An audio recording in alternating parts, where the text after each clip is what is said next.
This is the web seminar on understanding FMEDA results, a subject that I consider a technique which I consider to give you the best possible quality failure data, especially for safety applications.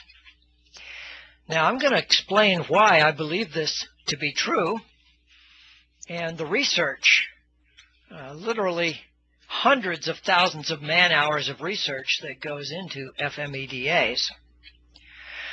And I very much appreciate any comments or challenges, anything I say this afternoon. At least it's this afternoon here in the East Coast of the United States. My name is Bill Goble. I have over 40 years experience. Much of my career has been spent in the world of safety instrumented systems and reliability engineering. I have enjoyed teaching the subject of reliability engineering at the graduate school level and at many professional courses. A lot of my professional work involves failure rate data research. So I think I can answer lots of questions today. I work for a company called FMEDA. FMEDA is composed of people from safety certification companies. We have a lot of ex-TÜV people, especially out of our offices in Germany. We have a lot of manufacturing product development type people and a lot of people who come from the end user field, primarily chemical, petrochemical. Together we all argue with each other, and I believe we have a lot of fun making conclusions that have the perspective of many different groups. FMEDA does a lot of different things, but all of them are very much focused on functional safety and cybersecurity. We do systems level consulting. FMEDA has an accredited product certification group. We do more functional safety certifications than any agency in the world. For the process industries, we do a lot of training. We have engineering tools that help people implement the safety life cycle. We invest heavily in research to obtain failure rate data, which is primarily what we're going to be talking about today. And lastly, FMEDA operates the CFSE Professional Certification Program. FMEDA has created a lot of reference material. I'm proud to say we have authored many. Someone from FMEDA has authored or co-authored most of the industry references for automation safety and reliability. Now, let's talk about one of the fundamental concepts of functional safety, the performance-based design verification.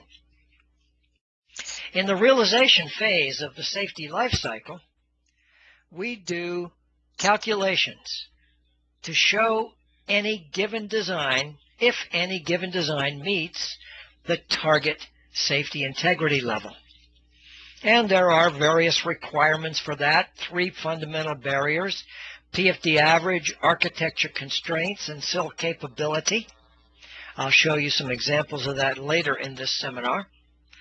But the point for now is you can't do these calculations unless you have high quality failure data for all the products that have been installed in any given SIF. And it doesn't matter if those products are old products that have been installed in the plant for years or new products that are newly designed. We need failure rate data for all of these different kinds of products.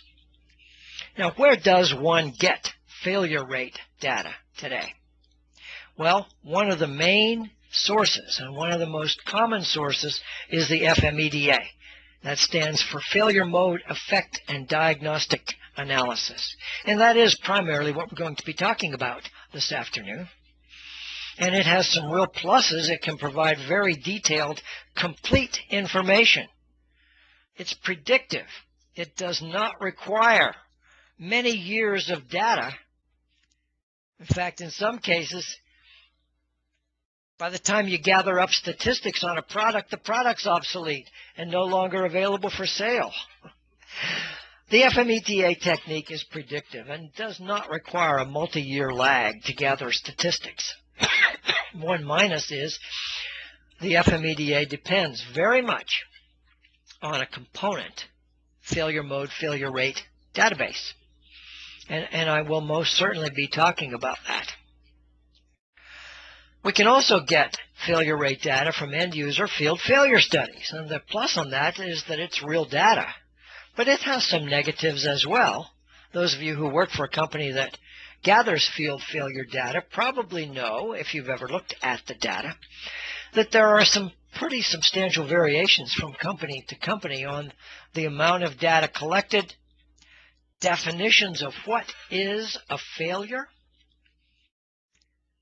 Most databases categorize and merge technologies. They just call it a pressure transmitter. They don't tell you if it's an old one, it's a dumb one, it's a smart one, if it has impulse lines or not, if it has remote seals or not. All that is kind of lumped together in one category, pressure transmitters. And that's done for a practical reason. Even in a large plant, there's hardly enough instruments and hardly enough failure data to be statistically significant, and you have no chance of getting analysis unless you categorize and merge a large number of different diverse technologies. The problem with that, of course, is you lose the detail of the technology. Another problem with practical data collection systems is the fault isolation is not complete, and what we mean by that is that rarely do companies spend money to trace the data down to the root cause of failure. In fact, I don't mind saying I've never seen that done well, with the exception of the nuclear industry. Those people seem to have a lot of budget for failure analysis, and I am glad they do, because they've provided a lot of useful information to all of us. A third source for failure rate data is manufacturers' field return data studies. This is information from the warranty return system. Now, the positive on that is that it is real data and there is useful and valuable information in these databases, but using this data to calculate an absolute failure rate can be wildly optimistic. And it's not the mathematics, it's the assumptions. Manufacturers, think about it, manufacturers don't really know how many of the failed units are returned. Exeter once did a survey of end users and discovered that in some cases, less than 10% of the total number of failures in a plant were ever returned to the manufacturer. And that's an average. I heard some people say 0%. It costs more to ship it back than it does to just buy a new one. That would have to be kind of an inexpensive product, in my opinion, but I have been told that. And there are many other reasons, including contamination and so forth. Definitions of a failure can be quite different to a manufacturer versus an end user. All of these things have a kind of a negative impact on manufacturers' databases, and the bottom line is most of these studies have very optimistic failure rate data. In other words, the failure rate data is quite low. And lastly, in recent years, I have seen a lot of data called B10 data. And this is based on cycle testing, and it has some value in electromechanical products when those products are used in very dynamic applications where they're constantly moving. We just had a seminar on that last week. If you're interested in finding out a little more about it, the B10 failure rate data web seminar is available on the Exeter website for those who missed it. The bottom line is you can use that data for very high demand, continuous demand applications, even in the process industries, but it is totally inappropriate for low demand applications where the mechanical, electromechanical equipment is not constantly moving. So of all these potential data sources, it looks to me like if we throw away manufacturers' warranty studies because they're wildly optimistic, and we throw away the B10 data because it's only suitable for high demand applications, we have end user studies and FMEDAs. Well, let's take a look. Let's take a look at some of these data sets.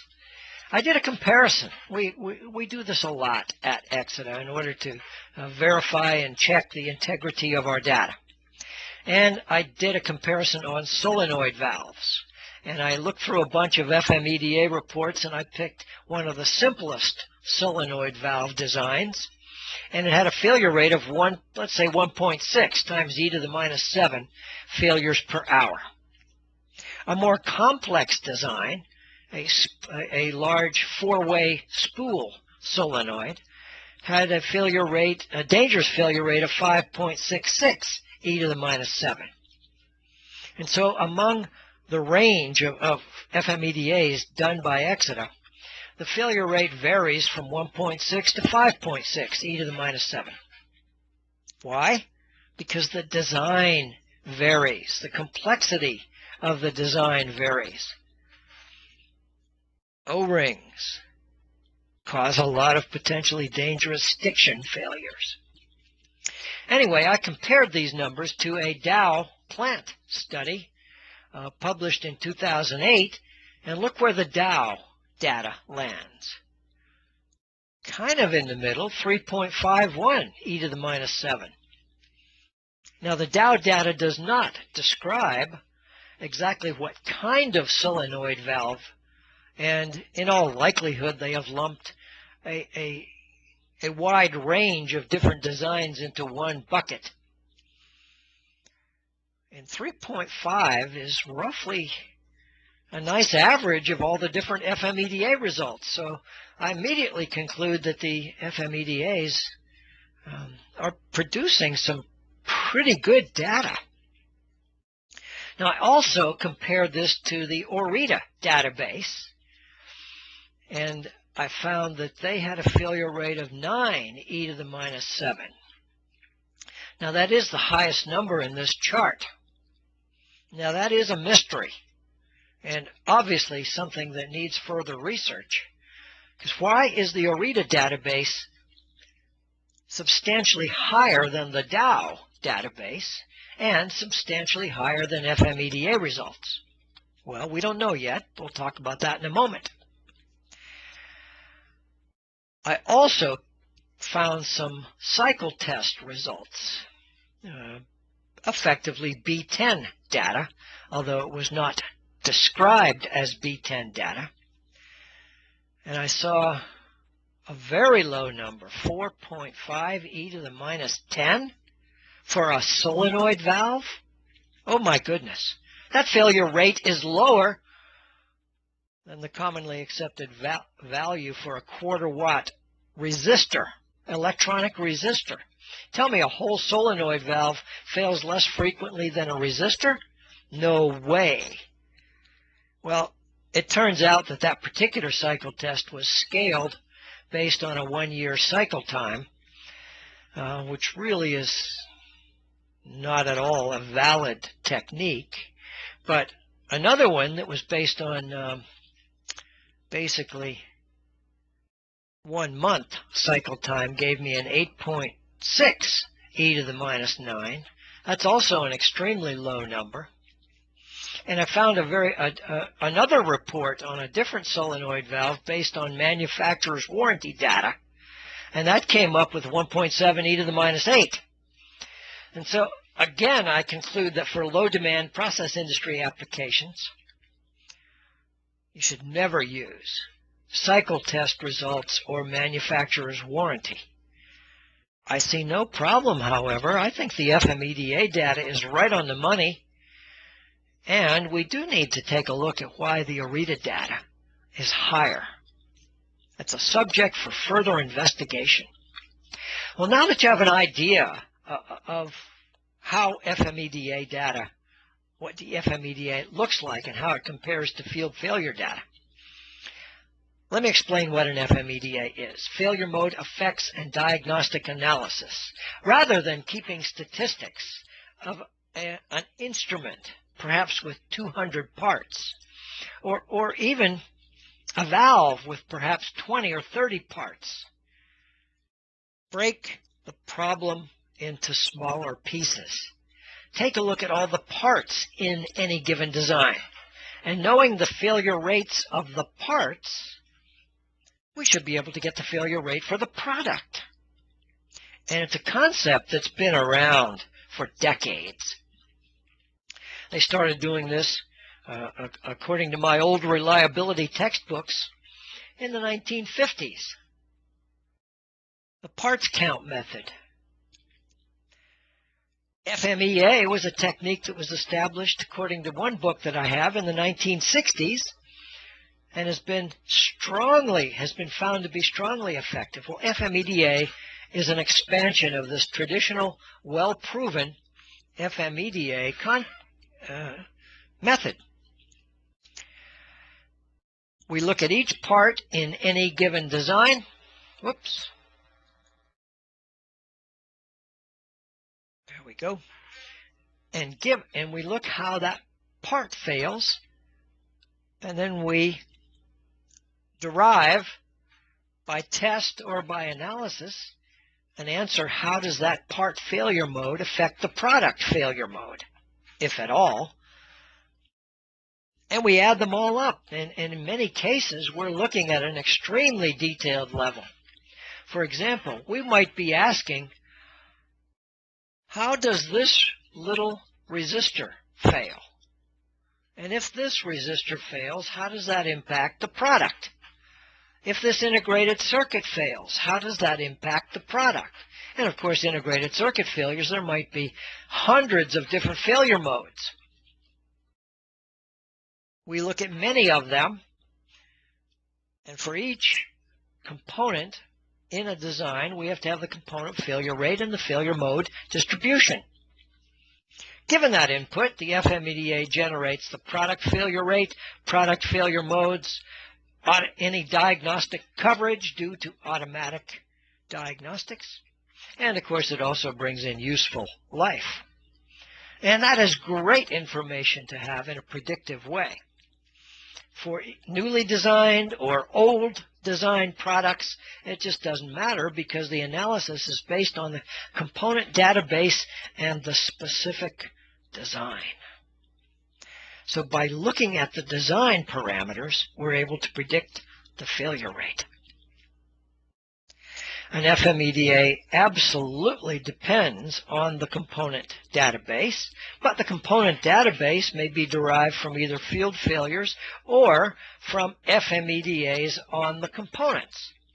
Of course, any good component database has environmental parameters. Many of you who have been involved in reliability engineering know that failure rates are a function of the operating environment. So the electrical mechanical component database has to have different failure rates for different operating environments. Oh boy, this is really getting complicated. Well, it's not quite so complicated. There are industry standards defining the environmental parameters for a control room cabinet, for field equipment in the process industries, for automotive environments, for subsea environments, and for offshore topside environments. And so at Exeter, we've standardized on these particular environmental parameters. Those of you in the process industries don't really care much about automotive, but we do. You care about the other environmental parameters, and for any given product, we specify one or more operational parameters, and the FMEDA analysis is done based on those parameters. This all sounds like it could be pretty accurate and nicely predictive. However, the biggest negative of the FMEDA is potentially the component database. The accuracy of the FMEDA depends on the accuracy of the component database. And the component database must include failure rates and failure mode distributions of each component in any given design as a function of the operating profile. The useful life should also be listed. That's a lot of analysis to create such a component database. Well, it has been done. At Exeter, we realized we needed such a database when the company was founded 12 years ago. We started by using a component database that had already been developed and international standards on electronic component failure rate. Now, remember, we take the component failure database, combine it with detailed design information for any particular product, including the components used, the stress factors, and the application environment. Feeding that information into an FMEDA analysis, we get results, which generate failure rates, failure modes, and useful life for any given product. How do you know you're on the money? How do you know the FMEDA results are reasonable? You gather field failure data, and hopefully some field failure data that at least has some root cause analysis, and you compare the product level field failure data to the product level FMEDA results. If there are any differences, you've got to dig in and explain what is going on. Often we find the components have failure modes that nobody has ever known about previously. At Exeter, we document these and we update the component failure database. We take into account new technology and we constantly update the database. Great. I got a question. Thank you. Appreciate it, Edgar. We very much want questions and comments. Now it says, in your opinion, what's the validity of FMEDAs provided by the manufacturer? I do want to be clear on this. Many manufacturers hire a third party to do the FMEDA. Many manufacturers hire Exeter to do the FMEDAs. And Exeter will do that work, and the manufacturer will supply the report. Other manufacturers do the FMEDAs themselves, often based on component databases, based on their manufacturer's warranty return studies. So the bottom line is, the FMEDA technique, as I told you before, can be very powerful, but it can also be grossly misused. And so what I do when I'm given an FMEDA report by a manufacturer, I compare it to the FMEDA database, and I check it for reasonableness. And if it's reasonable, I'll accept it. And if it's optimistic, which it often is, I reject it. So I determine validity of an FMEDA done by a manufacturer based on comparing the results to other FMEDA studies. But thanks very much for asking. Hey, any other questions? Type them in at any time. Now, I just told you that good quality FMEDAs depend on databases that are based on field failure feedback. So we need good, high-quality data. Now, I've read a lot of definitions about what is high-quality data, and I like the IEC 61508 Route 2H approach, and they talk about 90% confidence. But if you read it carefully and read the notes, it's obvious to me that they're talking a whole lot more than statistical uncertainty analysis. Yes, you can apply a 90% confidence factor to your statistical analysis, but it's more than that. This isn't about mathematics. It's about the assumptions and the definitions. What is a failure? How do you collect data? So, a high-quality data collection system is absolutely required. I have seen a few of them, as I said, but I've also seen a lot of them that aren't so good. We all need to work toward better and better data collection. Now, it also means we need to collect a lot of data. At Exida, we've been privileged to get access to over 100 field failure studies from both end users and manufacturers. The field failure studies have represented more than 20 billion unit operating hours, and as a result of studying all that data, we have frequently, at least approximately twice a year, updated the component failure database to constantly improve the model, mostly adding new failure modes and new application conditions. And we've identified and updated the model whenever differences between the model and the field failure results are not explained. Any difference between the product failure rate due to the field data and the product failure rate due to FMEDA must be explained and are used to to update the component database if updating is appropriate. I like to see a component database backed up by billions of hours of data. Now, I have absolutely compared, quote, FMEDAs. Here's a set of numbers on a ball valve and a rack and pin actuator. The Exida FMEDA number on a particular ball valve of a particular type was 4.83 e to the minus 7. For full stroke, which means tight shutoff is not required. When that same valve is used in a tight shutoff application, the failure rate goes up to 1.35 e to the minus 6. Of course, that makes sense when you realize that a lot of the failures of the ball, including even scratching and the seat and the seal, it doesn't take much damage to allow a leak greater than tight shutoff specifications.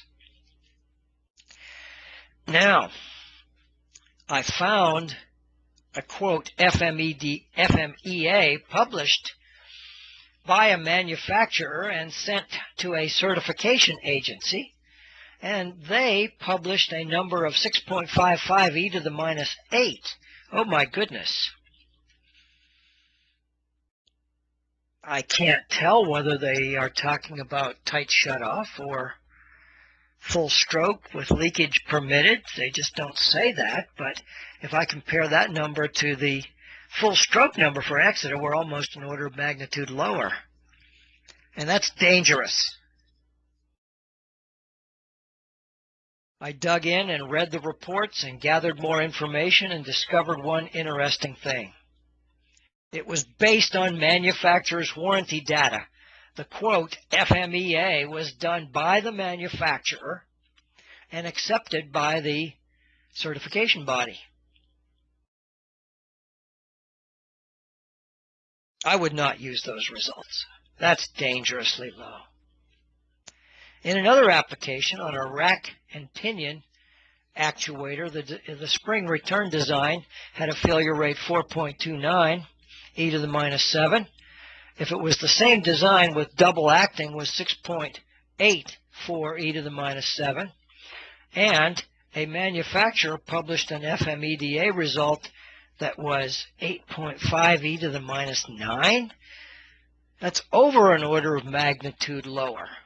Again, that's quite dangerous.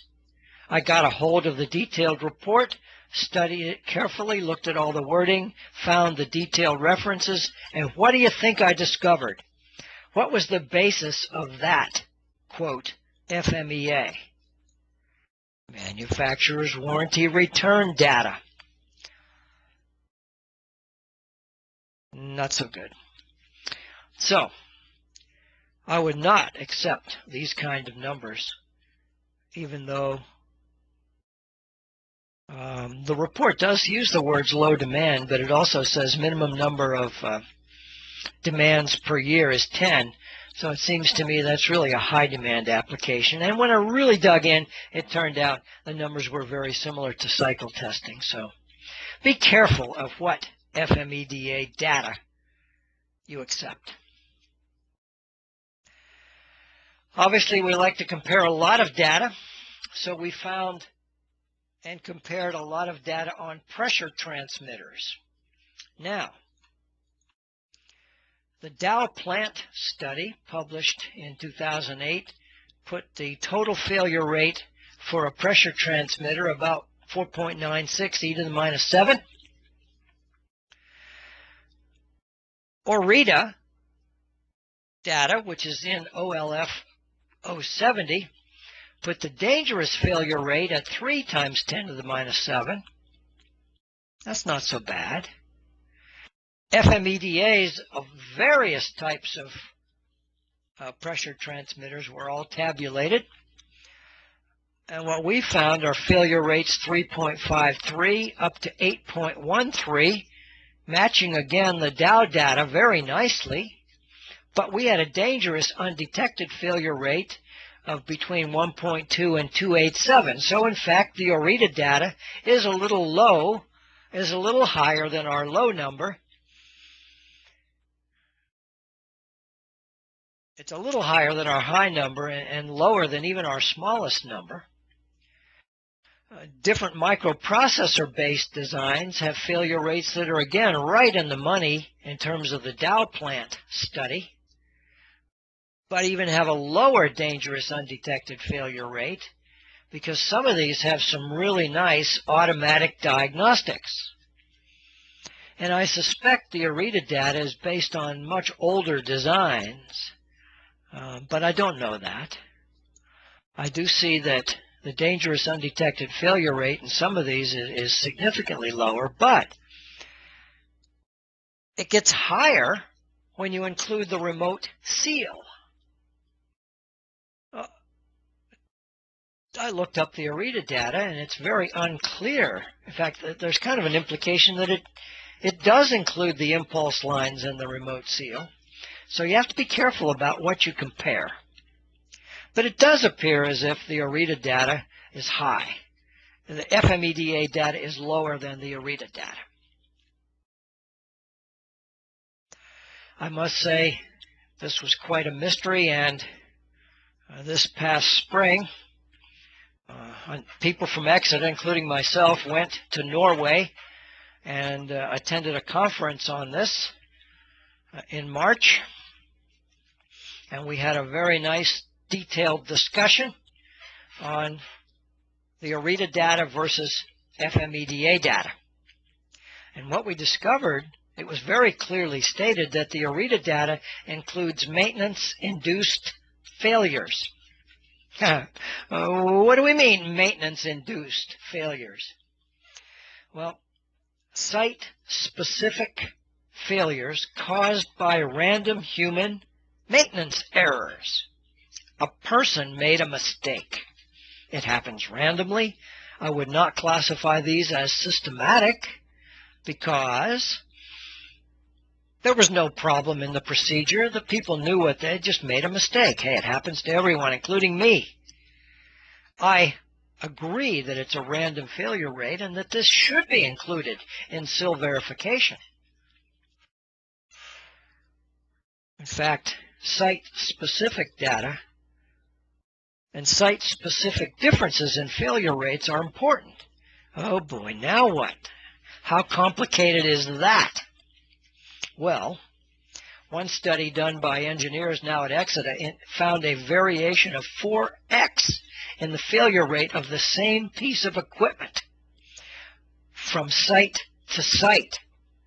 I remember one particular site, they had a couple maintenance technicians that just didn't seem to understand, and they would burn up electronic boards quickly by plugging them into the wrong voltage levels. Anyway, it's very clear to me that site-specific failure data and product-specific failure data are two different things. All right. And that's why, perhaps, it's one clear reason why the OREDA data is higher. OREDA failure rates are higher than FMEDA failure rates. On the other hand, other studies have said FMEDA data is way too high, primarily on mechanical and final element components. Now, this Nemours study found that the FMEDA data matched the field data very nicely for sensors. FMEDA data matched Nemours very nicely for logic solvers, but the fact that FMEDA data was much higher than Nemours data. Now, I will admit I was never able to get to the bottom of this as the information was not available, and anybody who was the person who did the study simply was not permitted to share any information, and so nothing could be determined as to why. If I had to guess, I would guess they have a fundamentally different definition of what is a failure. They might also have been gathering failure rate data from control applications where the mechanical parts were frequently moving. In such cases where stiction, cold welding, and corrosion binding are not valid failure modes. But whatever, some people say FMEDA data is too low, and others say FMEDA data is too high. That's a good place to be. However, I think the difference between OREDA and FMEDA can easily be described by completely understanding that FMEDA results do not include maintenance-induced failures. Maintenance-induced failures are site-specific and not product-specific. Maintenance-induced failures really, therefore, should be modeled separately. That's why, of course, the Excellentia tool has a maintenance capability parameter that adjusts probabilities of successful repair, probabilities of failures, even probabilities of successful proof testing. Because all these things are attributes of a good maintenance capability. One of the reasons I think it's really important to separate these and model them separately is because a site with particularly bad maintenance capability will have a higher failure rate. If you take that site information and average it with another site that has particularly good maintenance capability, the site with good maintenance capability is being penalized. The calculations will show that they have to do proof testing more frequently than they should. And on the other hand, the site with poor maintenance capability should be doing proof testing a lot more frequently than the calculations would show. And so it goes both ways, and I just don't like the concept of averaging this all together when in fact the data is available. Now, FMEDA results do not include systematic failures or wear-out failures. I have seen some databases that do include these as well, and they show higher failure rates than FMEDA.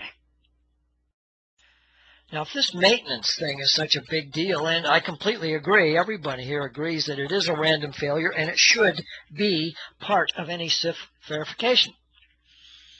That's why the maintenance-induced failures are modeled with the maintenance capability, and we do have a paper explaining this. It was published at Reliability and Maintainability Symposium a few years ago. The paper is on the Exeter website. Maintenance capability modeling isn't very sophisticated yet. There are 5 categories of maintenance capability, which can be determined by answering a series of questions. You simply determine which category you're in, enter that into the Excellentia tool,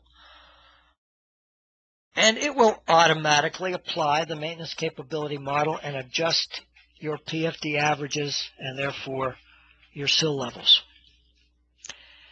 Now, if you don't have a tool like Excellentia, you really do need to include additional probabilities of failure and additional probabilities of successful repair into your formulas, especially if you're using formulas like 61508 Part 6.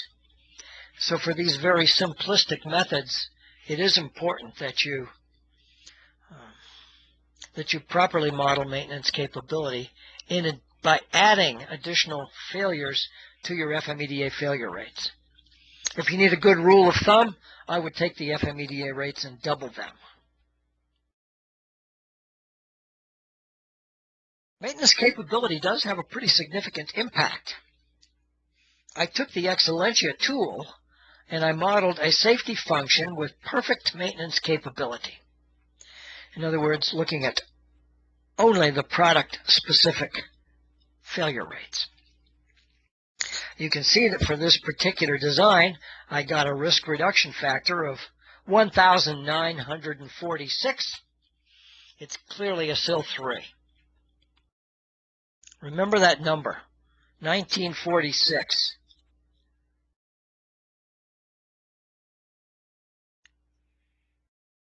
That's not bad. That's a year in recent times. Okay, I can remember that. SIL 3. Well, what if you lower the maintenance capability? Here I lowered maintenance capability to medium for logic solvers and none for field instruments to show the difference. And it does have a big impact because now, take a look, the achieved safety integrity level is SIL 2, and the risk reduction factor has dropped from 1946 down to 249.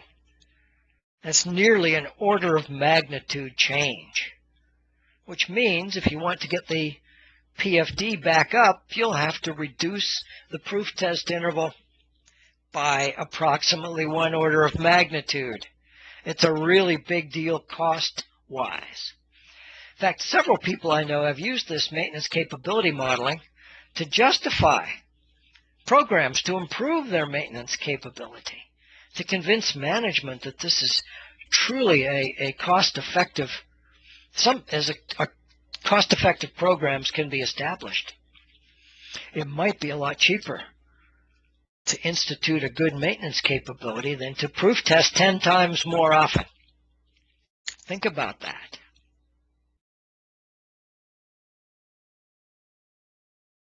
Any other questions or comments so far? FMEDA results are quite detailed.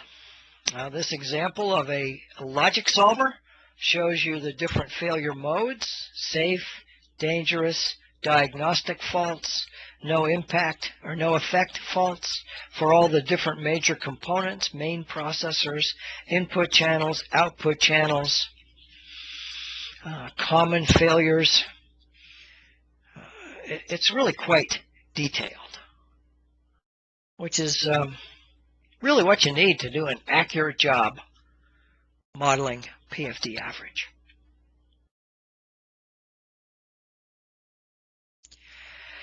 So in summary, think about your questions. Start typing. Field failure calibrated FMEDA results provide relatively accurate predictive failure rate data for every failure mode of a product. FMEDA results can provide strong predictions for brand new products long before field failure results are ever available. FMEA, quote, FMEDA results from a manufacturer based on warranty return data are typically very optimistic and should not be used. Why? It's dangerous. That optimistic data created to make a product look good might cause you to not proof test enough and not have the risk reduction factors you need. I got into a pretty good argument a few weeks back with some engineer working for a large engineering company who really wanted to reduce the proof test interval. And he achieved his results by searching until he found someone who published very low failure rate data, which allowed him to get his 5-year proof test interval. Well, to me, he came to Exodus to get his work assessed and audited, and we failed him because we felt that data was not valid and certainly unsafe. We do conclude, however, maintenance capability should absolutely be included in random failure probability analysis, and those who support OREDA for that reason have a strong logical basis. I agree with the logic. Maintenance capability should be included in random failure probability analysis. However, it should be modeled separately from product-oriented so that we don't penalize people with good maintenance capability and so that we properly penalize people with poor maintenance capability. If you're using simplistic fault trees or simple equations, you really have to take the FMEDA failure data and supplement that with additional probability of failure numbers when using any analysis method or tool which does not include maintenance failures. If you asked me to do a job with a fault tree tool and it was asking for failure, there's no way to properly model repair probabilities. However, I would probably take the FMEDA data and just double it as a good rule of thumb. Anybody have any other questions? Please stay tuned for Exeter web seminars. We've got a whole bunch coming up. We're doing one on quality data collection next Tuesday, and this coming Thursday we're doing one on certification and the difference between different certificates. I hope it's a good, controversial, and informative web seminar. There are many white papers on the Exeter website. They're free of charge. We have one on maintenance capability modeling. And, of course, don't forget to look at the safety automation equipment list. Now, does anybody else have any questions? Oh, I see there's some extension. Results. How do FMEDA results take into account environmental conditions of each site as well as the specific application? Control environment and clean services versus harsh environment and corrosive, erosive processes. Very good question. In fact, FMEDAs do account for these variables. Number one, the environmental conditions are categorized according to worst-case environmental profiles. I talked about those, but we generally, look, the FMEDA analysis is not done and repeated for an exact temperature. The temperature ranges are picked to give you worst-case results. Now, what's that mean? In fact, FMEDA results should be pessimistic. They should generate, the FMEDA failure rate numbers should be higher than actual numbers obtained in the field. And there's nothing wrong with that because, in fact, it allows you to design in a little bit too much safety. And I'm very comfortable with that. If anyone wants FMEDA results scaled for any particular environment, Exeter can do that, but we charge for that, and Nobody really wants to pay for it. They're very happy with the slightly conservative results that we get by using environmental categories. Now, the application is definitely considered, especially in terms of mechanical equipment and any equipment with process-wetted components. We absolutely have different sets of failure rate data published in many FMEDA reports as a function of clean service versus harsh environments. At exit of most of the valves, most of the process remote seals have two sets of failure rate data, one for clean service and another for severe service is what we call it, and that includes a harsh environment with corrosive, erosive processes. So we do cover this. We cover it in a category method, via a categorical method, where we lump things into large groups. That drastically simplifies the analysis, and the only way to legitimately do that is to have the results that are kind of on the worst case end of things, and so they probably are indeed pessimistic. I personally believe FMEDA results for product failure rates are 30 to 40% pessimistic. Good question, thank you. Anybody else have any other questions?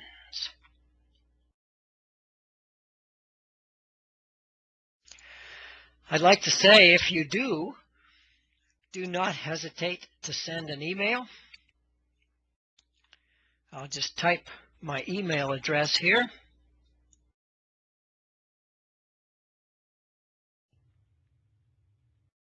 If you send an email, I can answer you asynchronously.